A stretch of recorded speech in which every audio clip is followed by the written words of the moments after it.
Hi friends, வணக்கம். வாங்க இன்றைக்கி கோவிந்தர வீட்டில் என்ன சாப்பாடு அப்படின்ட்டு பார்க்கலாம். லன்ச்சு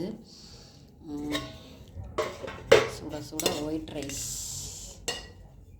எல்லாம் ஆவி பறக்குது சாப்பாடு. அப்புறம் என்னென்னு பாருங்கள், இது கறி குழம்பு இல்லைங்க, கறி குழம்பு மாதிரி கற்கள் குழம்பு. கற்கள்னால் பலாப்பிஞ்சு குழம்பு. கறி குழம்பு மாதிரி வச்சிங்கன்னா சும்மா சூப்பராக இருக்கும் டேஸ்ட்டு. கறி குழம்பே தூத்து போகும், அந்த மாதிரி இருக்கும். இது வரகரிசி சாதம். இது பசலைக்கீரை,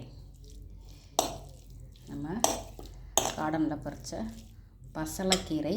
பசலைக்கீரையில் இரும்பு சத்து நிறையா இருக்குதுங்க. இது நல்லா சாப்பிடுங்க கிடைக்கிறவங்க. நம்ம உடம்புக்கு ரொம்ப ஹெல்த்தி. கீரை டெய்லி ஒரு தடவை சேர்த்துக்கோங்க.